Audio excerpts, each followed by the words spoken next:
அதனால் பெரியாரை நீங்கள் ரொம்ப தீவிரமாக எடுத்து பேசும்போதெல்லாம் யார் எதிர்ப்பு தெரிவிக்கிறாங்கன்னு பார்த்தீங்கன்னா, பெரியாரை பேசுவதனால் யார் தனக்கு பாதிப்பு, தன்னோட ஆதிக்கத்துக்கு எதுக்கு இழப்பு அப்படின்னு கருதுறவங்க ரியாக்ட் பண்ணுவாங்க.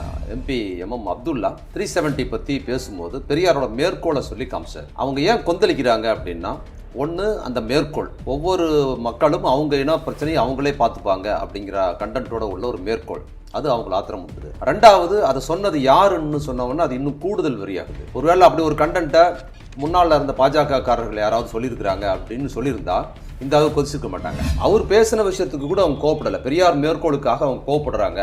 அது ஏன் இவங்க ரிலேட் பண்ணுறாங்கன்னா, இவங்க ஏதோ ஜனநாயகத்தை பாதுகாக்கிறதுக்காகலாம் அவங்க பேசலை. இவங்க ஜனநாயக விரோதமாகவும் பேசல, அவங்க ஜனநாயகத்தை பாதுகாக்கிற ஆட்களும் கிடையாது. வழக்கமாக இப்போ தேர்தல் வர நேரங்களில் பாஜகவை சேர்ந்தவர்கள் என்ன பண்ணுறாங்கன்னு பார்த்தீங்கன்னா, அவங்க என்ன சாதனை பண்ணணும்னு அவங்களால சொல்ல முடியல. மக்கள் மத்தியில் என்ன சொல்றதுன்னு அவங்களுக்கு தெரியல. மக்கள் சிரிப்பாங்க. பாஜக எதிர்ப்பு கட்சியில் இருக்கிற கூட்டணி கட்சிகள் மீது அவதூறுகள் சொல்வதன் மூலமாக தன்னை செல்வாக்கு நிறுத்திக்கலாம், மக்கள் மத்தியில் எதிராளிகளை பலவீனப்படுத்தி தன்னை நிப்பாட்டிக்கலாங்கிற சோர்ஸை தொடர்ந்து அவங்க செயல்படுறாங்க. பெரியார் சொல்லக்கூடிய எல்லா பகுத்தறிவு தன்மைக்கும் ஆப்போசிட்டானவங்க பாஜக. நீங்க பெரியார் சொன்ன எல்லா விஷயத்துக்கும் இன்னும் சொல்ல போனா, இப்போ எம்எம் அப்துல்லா பேசுற விஷயம் என்னன்னா, ஏன் அவங்க கொந்தளிக்கிறாங்கன்னா, எம்எம் அப்துல்லா புதுசெல்லாம் ஒண்ணு பேசிடல, அவர் சொந்த கருத்து ஒண்ணு சொல்லல. திமுக என்கிற கட்சியே மாநில உரிமை, மாநில சுயாட்சிக்காக உருவாக்கப்பட்ட கட்சி, அதற்காக தான் அண்ணா அதை உருவாக்குனாரு. அப்ப அந்த கட்சியில் இருக்கிற எம்பியா இருக்கிற அப்துல்லா மாநில உரிமை பாதிக்கப்படும் போது, காஷ்மீரில் மாநில உரிமை பாதிக்கப்படும் போது அதற்கு எதிராக அவர் குரல் கொடுக்காம வேற யார் குரல் கொடுப்பாங்க? அதுவும் பெரியாரின் மேற்கோளை காட்டி குரல் கொடுக்கிறார். நீங்க தமிழ்நாட்டை எடுத்துக்கிட்டீங்கன்னா, தமிழ்நாட்டின் சீரழிவுக்கு மிக முக்கியமாக பங்காற்றுவது பாஜகவும் பாஜக ஆட்களும்.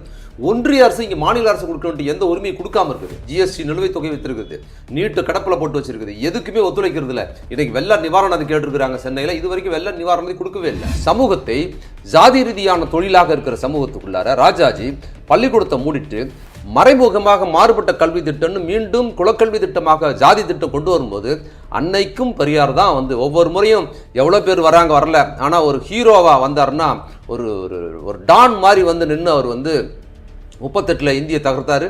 அதுக்கப்புறம் 52 குலக்கல்வி திட்டத்தை போராட்டம் நடத்தி ராஜாஜி ஆட்சி விட்டு போக பண்ணாரு. அதுக்கப்புறம் காமராஜரை கொண்டு ஜெயிக்க வச்சாரு.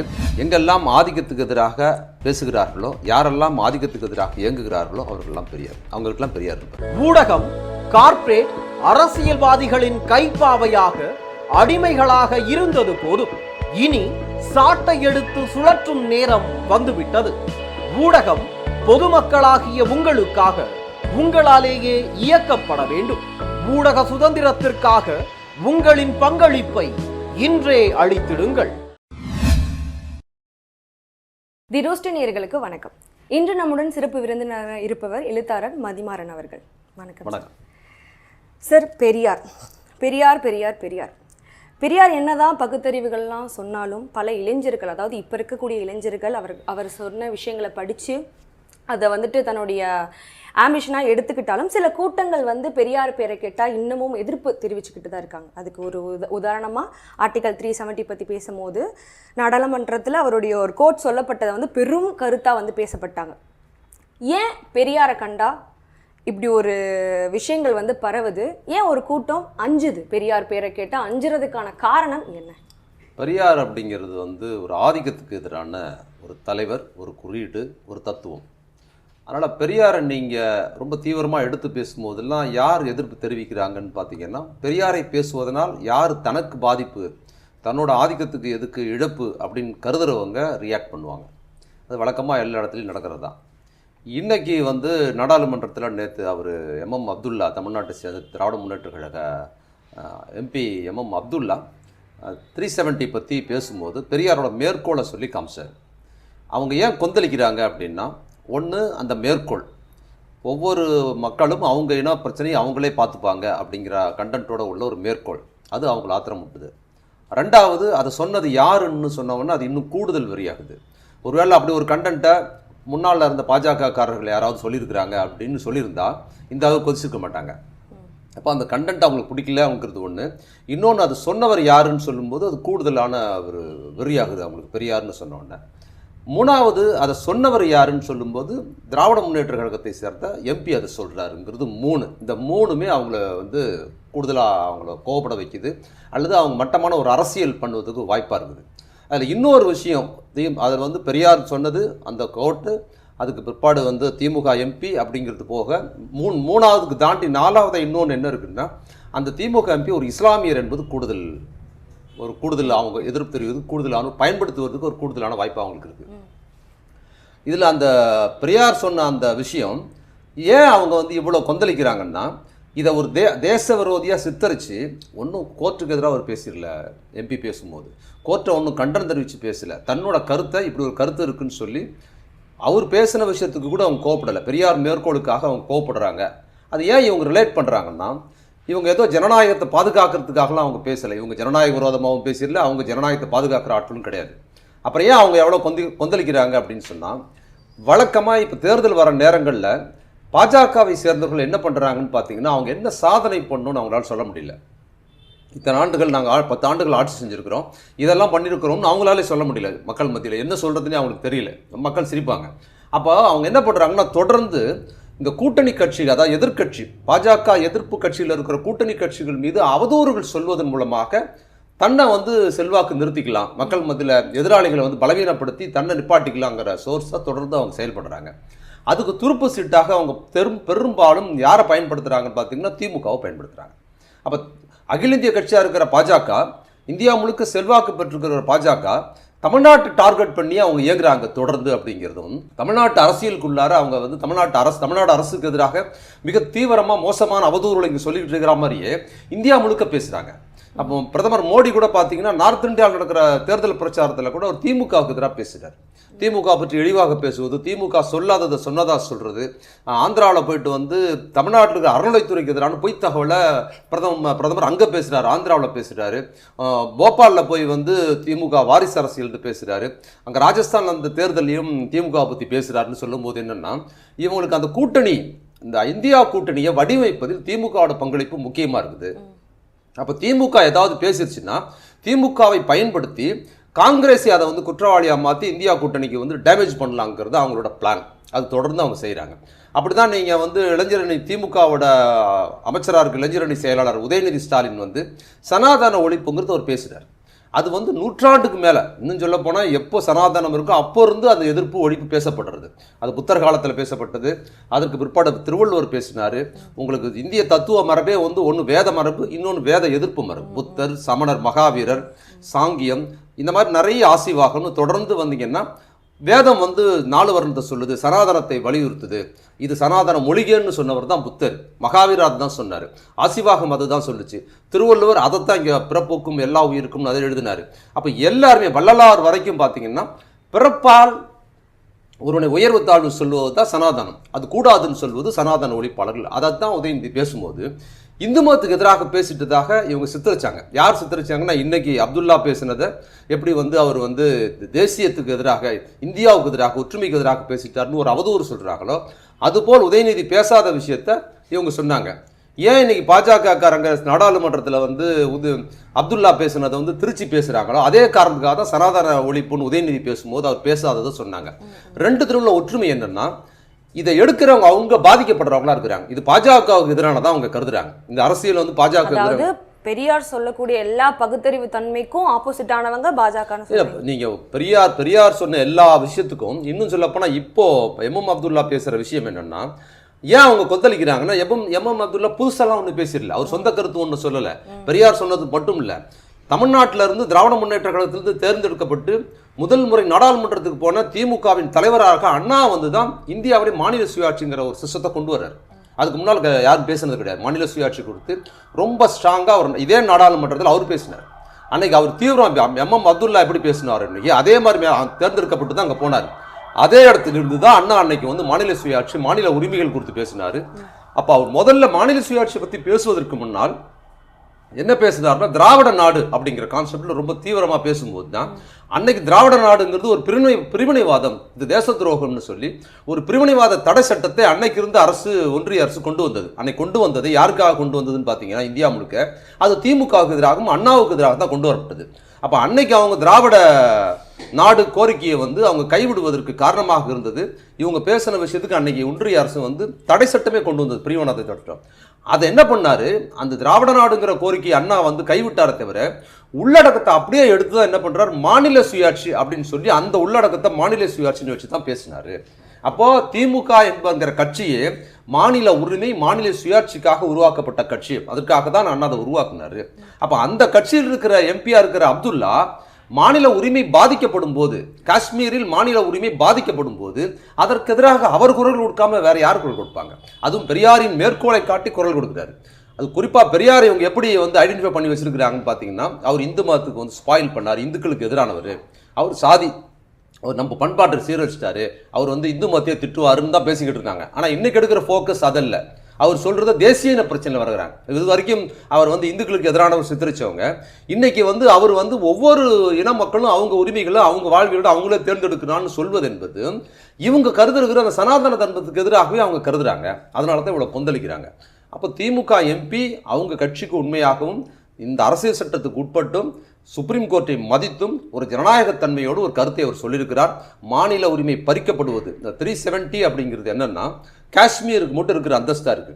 அந்த காஷ்மீருக்கு மட்டும் இருக்கிற அந்தஸ்தை இந்தியாவில் இருக்கிற எல்லா மாநிலத்துக்கும் கொடுக்கணும்னு சொல்வதுதான் திமுக. திமுகவோட மாநில சுயாட்சி கட்சி எதுக்காக இருக்குன்னா இந்தியா முழுக்க அதை கொடுக்கணும். 370ங்கிறது என்னன்னா மாநில அரசை நீங்க யாருமே கலைச்சிட முடியாது. 370 இருந்ததுன்னா எனக்கு பிடிக்கல நீ போயிடு அப்படின்னு சொல்ல முடியாது. 2 முறை திமுக அரசு அப்படிதான் கலைக்கப்பட்டது 356 பயன்படுத்தி. அந்த 356 நீங்க பயன்படுத்த முடியாது 370 இருந்ததுன்னா. அப்ப மாநில அரசுக்கான அதிகாரம் ஒரு ஜனாதிபதி கவர்னரை விடவும் மாநில அரசோட சட்டம் இயற்றுவதும் எல்லா விஷயங்களும் மாநில அரசுக்கான அதிகாரத்தை கொடுப்பது தான் 370. இன்னைக்கு தமிழ்நாட்டில் இருக்கிற விஷயங்கள்ல கவர்னரோட மல்லு கட்டுக்கிட்டே இருக்கிறாங்க தமிழ்நாடு அரசு. எந்த நலத்திட்டங்களும் அவங்க செய்ய முடியல. ஒரு நீட் ஓடிக்கணும்னா முடியல. வேற ஏதாவது நலத்திட்டங்கள் போடணும்னாலும் கூட அது ஒன்றிய அரசுக்கு அனுப்பணும்னா கவர்னர் மூலமா அனுப்பும்போது கவர்னர் என்ன பண்றாரு, முட்டுக்கட்டை போடுறாரு. இப்போ 370 இருந்ததுன்னா தமிழ்நாடு அரசுக்கு எவ்வளவு உபயோகமா இருக்கும். அப்போ தமிழ்நாடு அரசுக்கு 370 கிடைக்கலங்கிறது விட்டுருங்க, மாறாக 370க்குள்ள இருந்த காஷ்மீரை அதுல இருந்து அப்புறப்படுத்தும் போது மற்ற மாநிலத்தில் இருக்கிறவங்க கூட பார்த்துட்டு சும்மா இருக்கலாம். ஆனா திராவிட முன்னேற்ற கழகத்தை பார்த்துட்டு சும்மா இருக்க முடியாது. அவங்க மாநில சுயாட்சிக்காக கட்சியை உருவாக்குனாங்க. அதன் குரலாக இப்படி தீர்ப்பு வந்திருக்குதுன்னு சொல்லும் போது அதுக்கு அதை அந்த தீர்ப்பை விமர்சனம் பண்ணியோ இது ஏற்றுக்கொள்ள முடியாது, காஷ்மீர் மக்கள் முடிவு போடணும்னு சொல்வது தவறல்ல. அது பெரியார் சொன்னார்னு சொன்ன உடனே அவங்க கொந்தளிப்பதும் அது இந்தியா கூட்டணி மேல போட்டு இந்த தேர்தலில் அவங்களுக்கு எதிராக பயன்படுத்தலான்னு பாக்குறாங்க. அதான் அதோட நோக்கம். இப்போ நீங்க சொல்ற வரையும் பார்க்கும் போதுமே திமுகங்கிறது அவங்களுடைய வேலைகளை அவங்க கரெக்டா செய்யறாங்க அப்படின்ற மாதிரி தான். என்னோட கேள்வி என்னன்னா, இப்ப நான் உங்ககிட்ட பேசும்போது எனக்கு என்ன சடனா தோணுது அப்படின்னா, பெரியார் சொன்னதையோ அண்ணா சொன்ன கொள்கைகளையோ இப்ப இருக்கிற திமுகல இருக்கிற அனைத்து பேருமே ஃபாலோ பண்றாங்களா? ஆமா, எல்லாரும் ஃபாலோ பண்றாங்க. அதனாலதான் திமுக எதிர்ப்பு பாஜக தீவிரமா கடைபிடிக்குது. அண்ணா எதற்காக கட்சி ஆரம்பிச்சாரோ அதை தான் இன்னைக்கு அப்துல்லா பேசியிருக்கிறாரு. அது ஃபாலோ பண்றதுனால தான் எதிர்ப்பு வருது. இவங்க பெரியாரையும் அண்ணாவையும் ஃபாலோ பண்ணலன்னா இவங்களுக்கு எதிர்ப்பே கிடையாது. அப்போ அப்துல்லா அன்னைக்கு நாடாளுமன்றத்தில் பேசினோன்னு அவ்வளோ பெரிய எதிர்ப்பு வந்ததுக்கு பிற்பாடு அவங்க தலைவர் தமிழ்நாட்டின் முதலமைச்சராக இருக்கிற தளபதி நீ ஏன்பா இப்படி பேசணும்னு அவர் கேட்கல. இது தவறு, நீங்க பேசக்கூடாது, எங்க எம்பி தவறா பேசிட்டாருன்னு அவர் சொல்லலை. மாறாக ஒருபடி மேலே போய் தலைவர் என்ன பண்றாரு, அவர் பேசுனது சரி, பெரியார் பேரை நாங்கள் பயன்படுத்துவோம், அது சனாதனவாதிகளுக்கு எரியுதுன்னு சொன்னால் நாங்கள் பயன்படுத்துவோம்னு அதை அடுத்த கட்டத்துக்கு தான் கொண்டு போயிருக்கிறார். அப்போ பெரியார் குறித்தும் அண்ணா குறித்தும் திமுக காரர்கள் தெளிவாகவும் புரிதலோடு இருக்கிறாங்க என்பதற்கு அப்துல்லா சரியா பேசியிருக்கிறாரு. அவர் இந்திய அரசு சட்டத்துக்கு எதிராக பேசல, இந்திய ஒருமைப்பாட்டுக்கு எதிராக பேசலங்கிற புரிதல் இருந்ததுனால தான் முதலமைச்சராக இருக்கிறவர் அடுத்த கட்டத்துக்கு கொண்டு போய் ஆமா நாங்கள் பெரியாரை பேசுவோம், நம்ம பெரியாரை விட்டே கொடுக்க முடியாது, பெரியார் தான் எங்கள் அடையாளம்னு சொல்லியிருக்கிறார். பார்த்தீங்களா, அவங்க தொடர்ந்து அதில் இயங்குறாங்கிறது அதுக்கான அர்த்தம். சரி, இப்போ பார்த்தீங்கன்னா இப்போ கொஞ்ச நேரத்துக்கு முன்னாடி வெளிவந்த தகவல் என்னன்னா, பார்லிமெண்ட்ல நடந்த அந்த ஒரு அட்டாக், அதுக்கு 2 பேர் தொடர்பு கொண்ட பர்சனும் ஒசூர்ல இருக்கிற எம்பி, அதாவது பிஜேபி சேர்ந்த எம்பின்னு தான் சொல்லியிருக்காங்க. இது எந்த மாதிரி சட்டத்திட்டம்னு நீங்க சொல்றீங்க? இதுக்கும் இது நடந்ததுக்கான மேஜரான காரணம் என்னன்னு சொல்ல முடியும்? ஆமா, இப்போ இவங்க 370 2019 காஷ்மீர்ல இம்ப்ளிமெண்ட் பண்ணப்ப காஷ்மீர்ல பாதுகாப்பு இல்லை, இது கொண்டாந்துட்டு இதை எடுத்துட்டோம்னா காஷ்மீரை பாதுகாக்கலாம்னு அவங்க சொன்னாங்க. இன்னைக்கு சுப்ரீம் கோர்ட் தீர்ப்பு நேற்று அப்துல்லா பேசுறதுக்கு அவ்வளோ எதிர்ப்பு தெரிவிச்சவங்க இவங்க காஷ்மீரை பாதுகாக்கிறது இருக்கட்டும், இவங்க நாடாளுமன்றத்துக்குள்ளாரி எந்த பாதுகாப்பும் இல்லை, 2 பேர் உள்ள விழுந்து நம்ம ஆபீஸ்க்குள்ள ஒருத்தர் வர முடியாது. இப்போ நம்ம உங்க ஆபீஸ்ல உட்காந்து நம்ம பேசுறோம், சம்பந்தம் இல்லாத 2 பேர் உள்ள எதாவது பண்ண முடியுமா? இங்க ஒரு சாதாரண அலுவலகத்தில் இருக்கும்போது நம்ம எவ்வளவு பாதுகாப்பா இருக்கிறோம். இப்போ நாடாளுமன்றம்ங்கிறது எவ்வளவு பெரிய பாதுகாப்பு. எவ்வளவு முக்கியமான தலைவர்கள், பிரதமர் எல்லாரும் இருக்கிறாங்க. அந்த இடத்துக்குள்ளார 2 பேர் எப்படி சுமூகமா ரொம்ப சாதாரணமா வர முடிஞ்சது? அவங்க எப்படி நாடாளுமன்றத்தை மையத்துக்குள்ளார வந்து ஒரு வெடி வெடிக்கிற மாதிரி புகையெல்லாம் போட்டு ஒரு ஒரு அசாதாரணமான சூழல் அவங்க எப்படி கிரியேட் பண்ண முடிஞ்சது? அப்ப என்ன பாதுகாப்பு லட்சணம் இருக்குது? நீங்க காஷ்மீரை எப்படி பாதுகாப்பீங்க அப்படிங்கறத உங்க நாடாளுமன்றத்தை பாதுகாக்க முடியலங்கிறது வருது. இது இன்னைக்கு மட்டும் இல்ல, அன்னைக்கு 2004 இதே தான். அன்னைக்கு பாஜக ஆட்சி தான் இருந்தது. அந்த 2004 பாஜக ஆட்சி நாடாளுமன்ற தாக்குதல் நடந்தது, தீவிரவாத தாக்குதல் நடந்ததுன்னு அன்னைக்கு நடந்தது. அது நினைவு நாளாக நேற்று இன்னைக்கு வந்து அது நடந்திருக்குது அப்படிங்கிறத, ரெண்டுமே பாஜக ஆட்சியில் தான் நடந்திருக்குது. இவர்கள் ஒருபோதும் வந்து நாட்டை பாதுகாக்கிற சக்தி இவங்க கிட்ட இல்லைங்கிறத, இவங்க எவ்வளோ வந்து தம் கட்டி மற்றவங்க மேல குற்றச்சாட்டு சொல்லி பேசினாலும் இவங்க இருக்கிற நாடாளுமன்றத்தையும் இவங்களால பாதுகாக்க முடியலங்கிறத இன்னைக்கு வந்து 2 பேர் உள்ள போய் அமலப்படுத்தி இருக்கிறாங்கிறது அதுல தெரியுது. அதுல இன்னொரு விஷயம் என்னன்னா, அந்த 2 பேரும் பாஜக, நீங்க சொன்ன மாதிரி பாஜக MP எல்லாம் உள்ள போயிருக்கிறாங்க.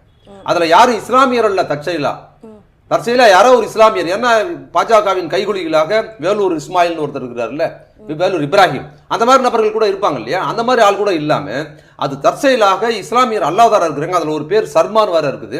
அவங்க எல்லாருமே பாரத் மாதா கி ஜெயின் முழக்கம் போட்டிருக்கிறாங்க. பாஜக காரங்க போடுற மாதிரி வந்தே மாதரம்னு போட்டிருக்கிறாங்க. அப்போ இந்த நாடாளுமன்றத்துக்குள்ள இருந்து நாட்டை பாதுகாக்கிறோம்னு சொல்ற அவர்களும் உள்ள தாக்குதல் நடத்தின இவர்களும் ஒரே ஆட்களாக இருக்கிறார்கள். அப்ப இவங்க கிட்ட நாடு 10 ஆண்டுகளா மாட்டிக்கிட்டு எப்படி பாடுபடுது, இவர்கள் காஷ்மீரை இன்னும் எவ்வளவு மோசமா நடத்துவாங்க அப்படிங்கறத இதுல தெரியுது.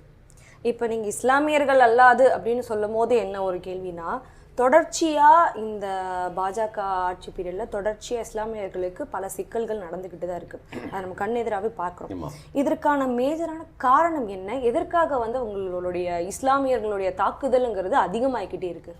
இல்லை, பாஜகவோட அரசியலே அதுதான். அவங்க ஆட்சிக்கு வருவதற்கு முன்னால் இங்கே வந்து அவங்க வந்து என்ன பண்ணுறாங்கன்னா, இந்து உணர்வு அப்படிங்கிறத, நீங்கள் இந்து உணர்வுன்னு ஒன்று தனியாக ஒன்று கிடையாது. ஏன்னா ஒரு இந்து என்பதற்காக இன்னொரு இந்துவோட புழங்குறது இல்லை, சாதியாக தான் புழங்குறாரு.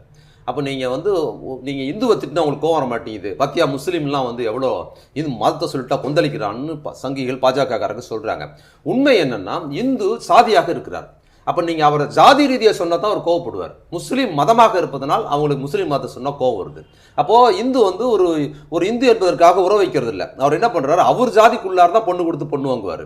மாறாக வேறு ஜாதிக்காரராக இருந்து அவங்களா ஒரு இந்து என்பதற்காக திருமணத்தை காதலித்தோ அதை சேர்ந்தாங்கன்னா அதை விரோதம் பண்ணி பிரித்து விடுற அளவுக்கு தான் இந்து செட்டப்புக்குள்ளே இருக்கிறாங்க. அப்போ இந்துன்னு ஒரு உணர்வோடு இந்துக்களை நீங்கள் சேர்க்கவே முடியாது. அப்போ இந்துங்கிற உணர்வு, இந்துங்கிற அடையாளம் எப்போ வருது, யார் கொடுக்குறாங்க பார்த்தீங்கன்னா முஸ்லீம்கள் தான் கொடுக்குறாங்க. இந்துக்கள் யாரும் கொடுக்கறது இல்லை. அப்போ முஸ்லீம்கள் தான் ஏராளமான ஜாதியோட இந்துக்கள் இருந்தாலும் கூட எல்லா ஜாதிக்காரரையும் இந்துவா யார் பார்க்குறாங்க இந்தியாவில்னா முஸ்லீம் மட்டும் தான் பார்க்குறாங்க. முஸ்லீம் அவர் இந்து அப்படின்னு பார்க்கறதுன்னா அவங்க தான் ஒரு இந்துவை இந்துவா பார்க்கறது இல்லை, ஜாதியாக தான் பார்க்குறாரு. அப்போ முஸ்லீம்கள் தான் இந்து அடையாளத்தை கொடுக்குறாங்க. அப்போ இவங்க என்ன பண்ணுறாங்க, தன்னோட இந்து மக்கள் ஓட்டை அல்லது இந்து மக்களை வந்து ஆர்கனைஸ் பண்ணணும்னு சொன்னால் இஸ்லாமிய எதிர்ப்பை பேசினா தான் ஆர்கனைஸ் பண்ண முடியும் என்பதற்காகத்தான் இவர்கள் செய்கிற மோசடி. இந்து மக்களுக்கு பிற்படுத்தப்பட்ட மக்களுக்கான இடஒதுக்கீடு குழி தோண்டி புதைச்சிட்டு இவங்க பண்ண சதியை மறைக்கிறதுக்கு என்ன பண்றது, முஸ்லீமை காரணம் காட்டுறது. பத்தியா முஸ்லீம்கள் எப்படி இருக்கிறாங்கன்னு சொல்றது. தலித் மக்களுக்கு எதிரான அட்ராசிட்டிஸ் தொடர்ந்து நடக்குது, தலித் மக்கள் மீதான வன்முறை நடக்குது. அப்ப என்ன பண்றாங்க, அந்த பக்கத்துல தலித் மக்கள் மீது வன்முறை நடத்துறதாகவே பாஜக பல இடங்கள்ல இருக்கிறாங்க, மிக மோசமா நடத்திக்கிறாங்க.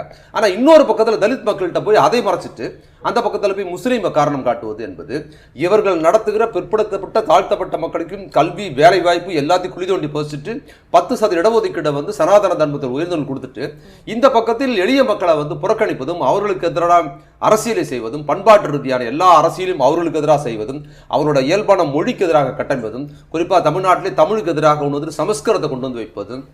அப்போ வழிபாட்டு மொழி இல்லை தமிழ் அப்படிங்கிறதும் ஒவ்வொரு பிராந்திய மொழியும் வந்து வழிபாட்டு மொழி கிடையாது, சமஸ்கிருதம் தான் உயர்ந்ததுன்னு சொல்லி அதில் கேட்டகரி வைப்பதெல்லாம் மறைப்பதற்கு இவர்கள் தொடர்ந்து இஸ்லாமியரை காரணம் காட்டிட்டு இதை மறைப்பதற்கு அவர்கள் பயன்படுத்துகிறாங்கிறது தொடர்ந்து இருக்குது.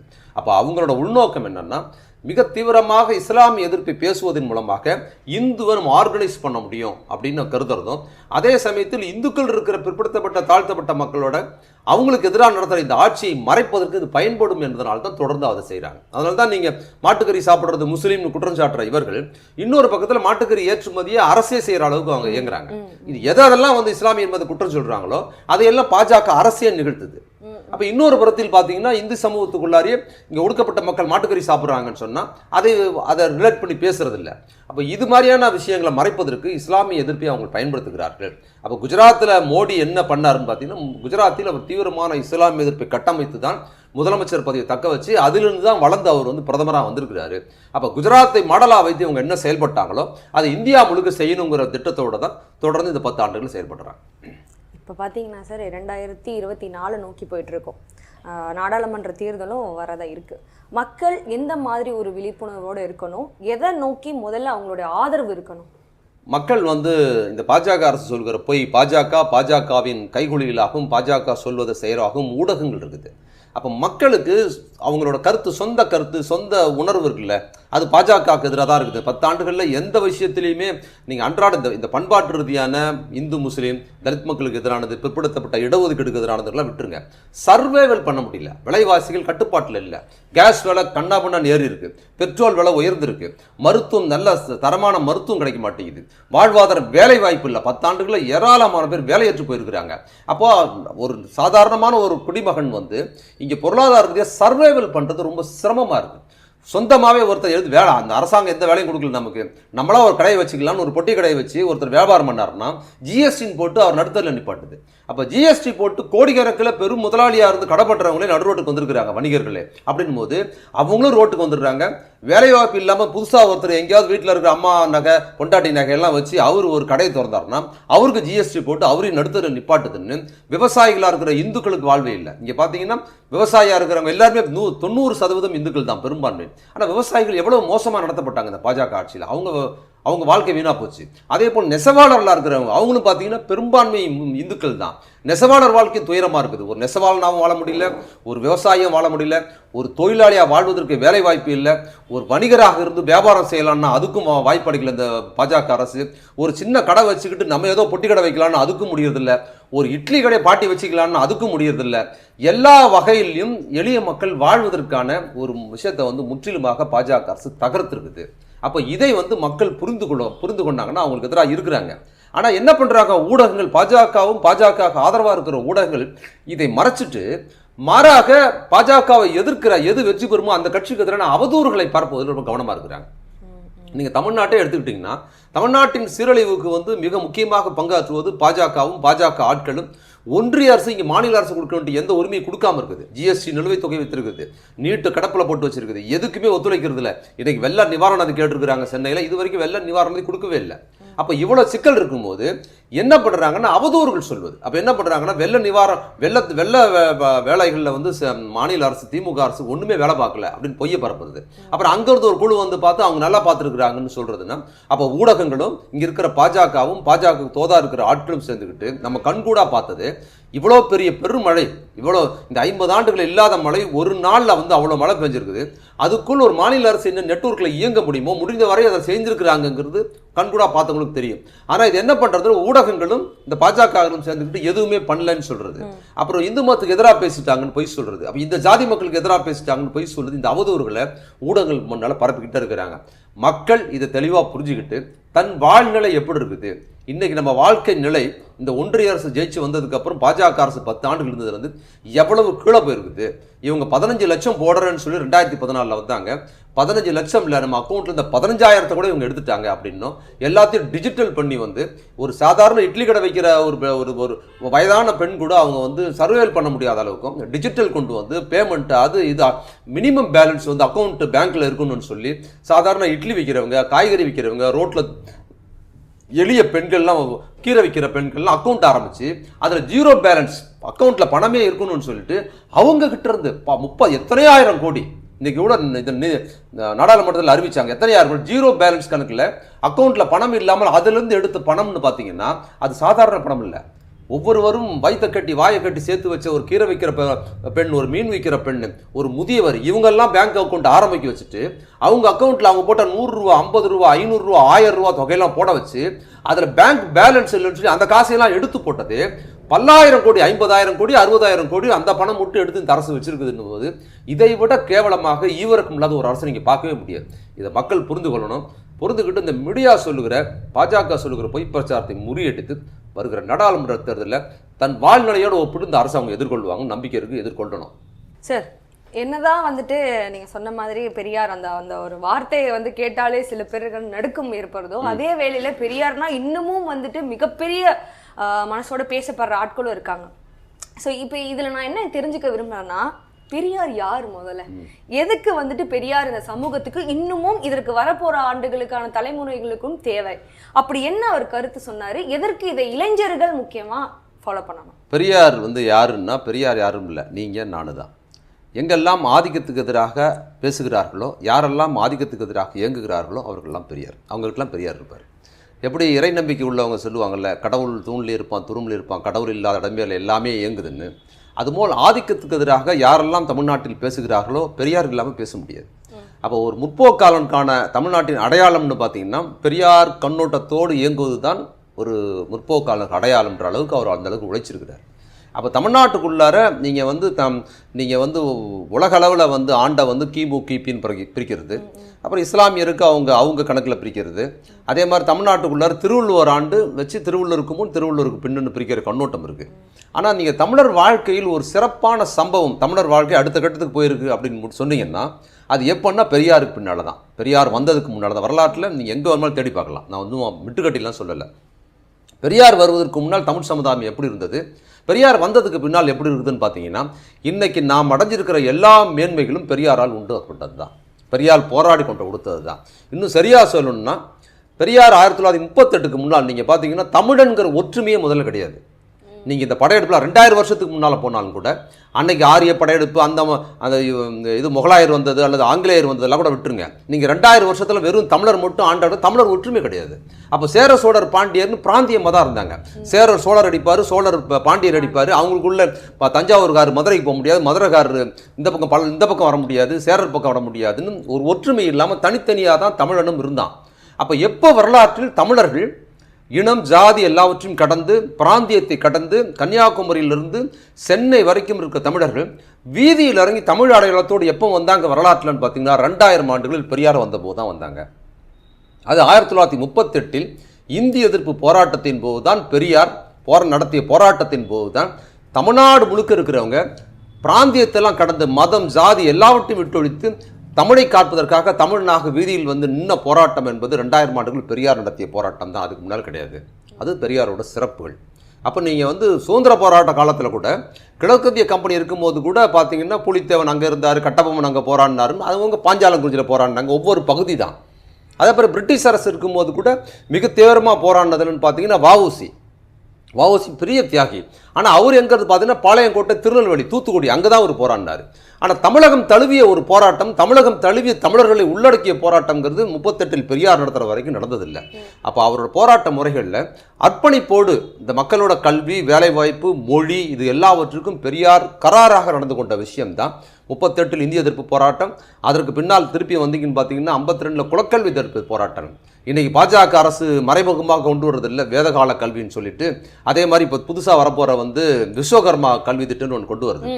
அந்த விஸ்வகர்மா கல்வி திட்டம் என்னன்னா, ஜாதி ரீதியாக ஒவ்வொரு என்ன கல்வியோ அதை கொடுப்பது அப்படிங்கிறது. அது வந்து 52 வந்து ராஜாஜி அதை கொண்டு வந்தார். அன்னைக்கு தமிழ்நாட்டுக்குள்ளார அவர் மாறுபட்ட கல்வி திட்டம் கொண்டு வந்தார். என்ன கொண்டாருன்னா, பள்ளிக்கூடம் வந்து அரை நாள் தான் இயங்கும், மீதி நாள் வந்து அப்பா தொழில பையன் செய்யலான்னு சொன்ன போது சமூகம் அமைதியாக கடந்தது. 38 இந்திய திணித்த போது எந்த சமூகத்துக்கும் கோபம் வரல, எந்த மொழி அறிஞனுக்கும் தெரியல. அன்னைக்கும் பெரியார் தான் வந்தார். 52 மாறுபட்ட கல்வி திட்டம்னு பள்ளிக்கூடத்தை பாதி நாள் மூடிட்டு மீதி நாள் அப்பா வேலையை செய்யலாம்னு சொல்லும்போது எல்லாரும் மகிழ்ச்சி அடைஞ்சாங்க. வேலைக்கும் போன மாதிரி இருக்கு, பள்ளிக்கூடத்துக்கு போன மாதிரி இருக்குன்னு. ஆனால் அது கல்வி குழி தோண்டி முறைக்கிற முறைங்கிறது பெரியார் தான் கண்டுபிடிச்சார். இப்போ அப்பா வந்து ஒரு பொற்கொள்ளராக இருக்கிறார், நகை செய்கிறாருன்னா பையனுக்கு அது மரியாதை, நகை வச்சுக்கலாம். ஒரு கடை வச்சிருக்கிறாருன்னா பையன் மீதி நேரம் கடை போய் பார்த்துப்பான். விவசாய லேண்ட்லார்டாக இருக்கிறாருன்னா மீதி நேரம் பார்த்துப்பான். ஆனால் அப்பா வந்து சவரம் செய்கிறாரு, ஊருக்கே சவரம் செய்கிறாருன்னா பையன் மீதி நேரம் என்ன பண்ணுறது?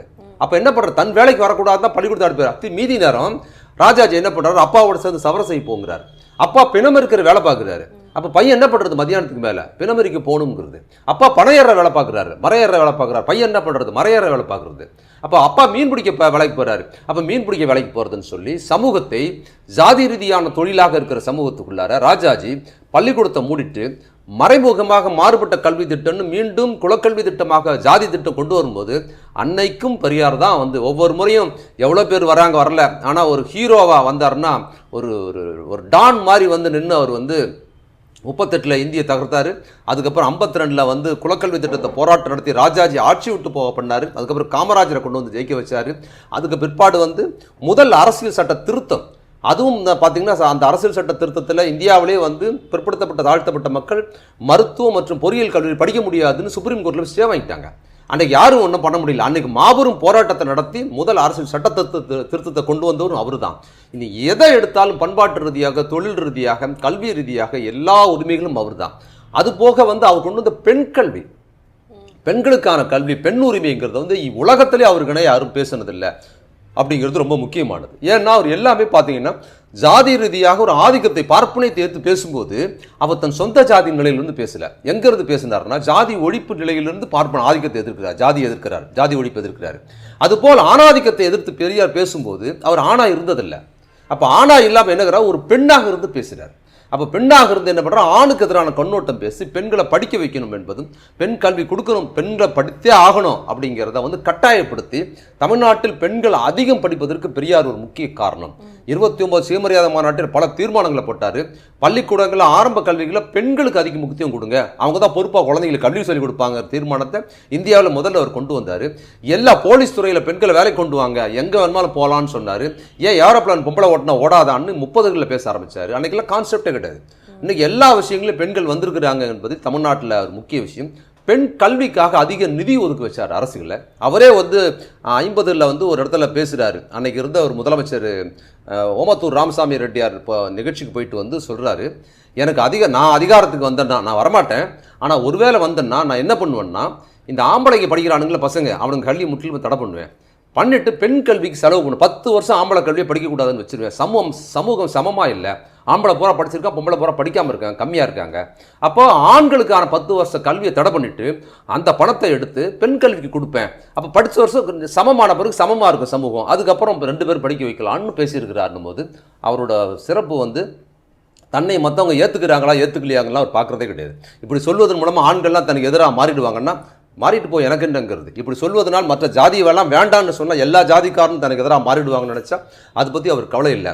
அவர் ஜாதி ஒழிப்பாளராக எங்கெல்லாம் ஆதிக்கம் இருக்கிறதோ அந்த ஆதிக்கத்துக்கு எதிராக பேசுகிற தலைவராக இருந்ததுனால தான் இன்னைக்கு தமிழ்நாடு வந்து பாஜக அரசை தொடர்ந்து ஃபைட் பண்ணுதில்லை.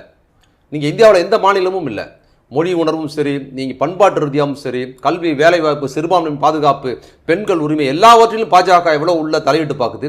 ஆனாலும் தமிழ்நாடு தொடர்ந்து ஃபைட் பண்ணுது. கம்யூனிஸ்ட் கட்சியாக இருக்கிற சிபிஎம் கேரளாவில் கூட நீட்டை அவங்க நடைமுறைப்படுத்திட்டாங்க. நீட்டுக்கு எதிரான போராட்டங்கள் அவங்ககிட்ட இல்லை. இன்னும் பல ஊர்களில் பாஜக எதிர்ப்பு இருக்குது, ஆனால் பாஜகவோட ஐடியாலஜி எதிர்க்கிறது இல்லை. ஐடியாலஜியில் அவங்க இப்போ உதயநிதி பேசுனார்ல அந்த கண்ணோட்டம் அவங்ககிட்ட இல்லை. அது இங்கே இருக்கிறதுக்கு காரணம் என்னென்னா பெரியாரோட அந்த முனைப்பு, பெரியாரோட போராட்டம் தான். அது வந்து இறைநம்பிக்கை உள்ளவங்க சொல்லுவாங்கள்ல, ஒவ்வொருத்தர் பேர்லேயும் ஒவ்வொரு அரிசியிலையும் அவங்க பேர் எழுதியிருக்குன்னு. அதுதான் தமிழ்நாட்டு அரசியலில் 70 ஆண்டுகள் எடுத்திங்கன்னா தமிழர் வாழ்க்கையை அவங்க உண்ணுகிற உணவில், கல்வி எல்லாவற்றிலும் பெரியார் என்கிற பெயர் எழுதப்பட்டிருக்குது. அவர் வந்து இன்னும் சொல்லப்போனால் அவர் ஒரு ஐடியாலஜி. பெரியார் வந்து லட்சியம் ஒன்று வச்சுருந்தார், நிச்சயம்னு ஒன்று வச்சுருந்தார். அந்த நிச்சயம் என்னென்னா கல்வி, வேலைவாய்ப்பு இதெல்லாம் நிச்சயம். லட்சியம் என்னென்னா ஜாதி ஒழிப்புன்னு லட்சியம். அப்போ ஜாதி ரீதியான உரிமைகள் வந்து நிச்சயம், அதுக்கு பிற்பாடு ஜாதி ஒழிப்புங்கிறத லட்சியம். பெண் விடுதலையில் வந்து ஆண் பெண் பேதம் இல்லாமல் பெண்கள் குழந்தையே பெற்றுக்கொள்ளக்கூடாதுங்கிறது அவரோட லட்சியம். ஆனால் பெண் கல்வி, பெண் உரிமை அப்படிங்கிறத வந்து நிச்சயமாக வச்சு செயல்பட்டார். அவரோட பாதை லட்சியத்தை நோக்கி போகிறதுல இந்த கல்வி உரிமை, இடஒதுக்கீடு, மொழி உரிமை அதெல்லாம் ஒரு நிச்சயமாகும். அவரோட லட்சியம் பாலின சமத்துவம், ஜாதி ஒழிப்பு, இதெல்லாம் அவரோட லட்சியம். இன்னைக்கு பெரியார், அதாவது 2023 இன்னைக்கு பெரியார் இருந்திருந்தா தமிழ்நாடோட நிலைமை என்ன? பெரியார் இன்னைக்கு இருக்கிறாரு. நான் முதல்ல சொன்ன மாதிரி பெரியார் உங்கள் ரூபத்தில் இருக்கிறார், என் ரூபத்தில் இருக்கிறார். பெரியார் என்பது ஒரு ஐடியாலஜி. பெரியாருங்கிறது ஒரு உருவமோ அல்லது வெறுமனே ஒரு வந்து தலைவர் தாடி வச்சிருப்பார் ஒரு புத்தகமும் கிடையாது. பெரியாரோட தத்துவத்தை, பெரியாரோட அரசியலை நீங்கள் புரிஞ்சுக்கணும்னா உங்களுக்குள்ளார அந்த ஒவ்வொரு சூழலில் என்ன பிரச்சனைகள் மெயின் ஸ்ட்ரீமில் வருதோ அதை எப்படி எதிர்கொள்வது அப்படிங்கிறதுல வந்து அந்த ஐடியாலஜி தான் பெரியார். இப்போ இன்னைக்கு பாஜகவுக்கு எதிராக நடக்கிற அந்த யுத்தங்கள் இருக்குது பார்த்தீங்களா, இந்த யுத்தம் பாஜகவுக்கு எதிராக யாரெல்லாம் தமிழ்நாட்டில் யுத்தம் செய்கிறார்களோ அவர்களெல்லாம் பெரியாராக இருக்கிறாங்க. அப்போ பெரியாரோட இப்போ இந்தி திருப்பி வரும்போது அவர் என்ன பண்ண மற்றதெல்லாம் ஓரம் கட்டி வச்சுட்டு அன்னைக்கு இருந்த ஒன்றிய அரசு அன்றைக்கு இருந்த ராஜாஜியோட அரசு இந்தியை திணிக்குதுன்னு போது எல்லாரையும் வந்து அன்னைக்கு பல்வேறு ஜாதி வேறுபாடுகள் இருக்குது, ஆண் பெண் வேறுபாடுகள் இருக்குது, அவங்கெல்லாம் இருந்தாலும் கூட அது பிரதான பிரச்சனையாக மாற்றாம இந்தியை ஒழிப்பது பிரதான பிரச்சனையாக எல்லாரும் ஒரு கொடையின் கீழ் வந்து இந்தியை ஒழித்தார்.